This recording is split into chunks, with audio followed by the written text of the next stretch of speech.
আসসালামু আলাইকুম। Dolly's kitchen easy রেসিপিতে সবাইকে স্বাগত। আপনারা কেমন আছেন? আশা করি ভালো আছেন। আমিও ভালো আছি। বন্ধুরা, এখন আমরা সিজন, তাই এই সিজনে আমরা দিয়ে ডাল, আমরা টক চাটনি বানিয়ে খেয়ে থাকি। কিন্তু আজ আমি আপনাদের কিভাবে আমরা ভর্তা করে সেটা আপনাদের সাথে শেয়ার করব।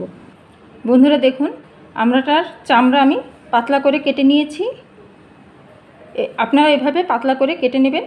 এভাবে সবুজ সবুজ থাকলে আমড়ার ভর্তাটা খেতে ভালো লাগবে, টক টক লাগবে। আর আমি ভর্তাটা বানানোর জন্য আমি নিয়ে নিয়েছি 7-8টা শুকনো মরিচ, 4 কোয়া রসুন আর স্বাদ মতো লবণ। এখন আমি আমড়াটা অল্প লবণ দিয়ে সিদ্ধ করে নেব। বন্ধুরা, আমি আমড়াটা দিয়ে দিয়েছি চুলায়, আর সেদ্ধ হওয়ার জন্য অল্প পরিমাণে পানি দিয়ে দিলাম। আর এতে আমি একটু লবণ দিয়ে দেব যাতে তাড়াতাড়ি সেদ্ধ হয়। এখন আমি ঢাকনা দিয়ে ঢেকে দেবো আর চুলাটা জ্বালিয়ে দিলাম। বন্ধুরা, আমি চুলায় ফ্রাই প্যান দিয়ে দিলাম, গরম হয়ে গেছে। এখন আমি মরিচটা টেলে নেব।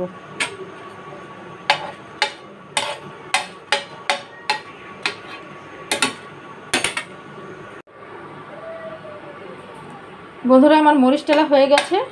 এখন আমি মরিচটা তুলে নেব। বন্ধুরা, আমি প্রথমে মরিচ বেটে নেব।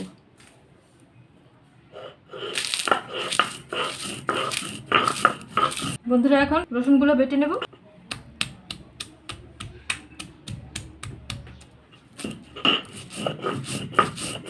এখন আমি স্বাদ মতো লবণ দিয়ে দেব।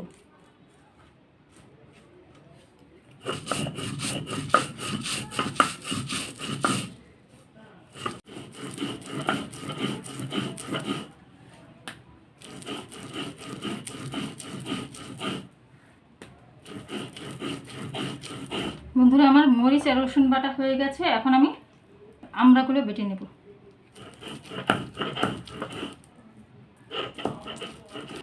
আমি আবার বেটে নেব।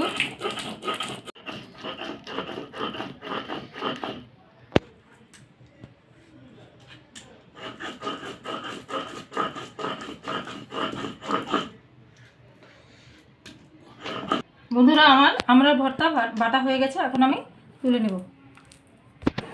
বন্ধুরা, রেডি হয়ে গেছে আমড়ার ভর্তা। এভাবে ভর্তা করে খেলে আপনাদের মুখের স্বাদ পরিবর্তন হবে। এই ভর্তা গরম ভাত ও খিচুড়ির সাথে খেতে খুবই ভালো লাগবে। আপনারা এভাবে ভর্তা বানিয়ে একবার খেয়ে দেখবেন।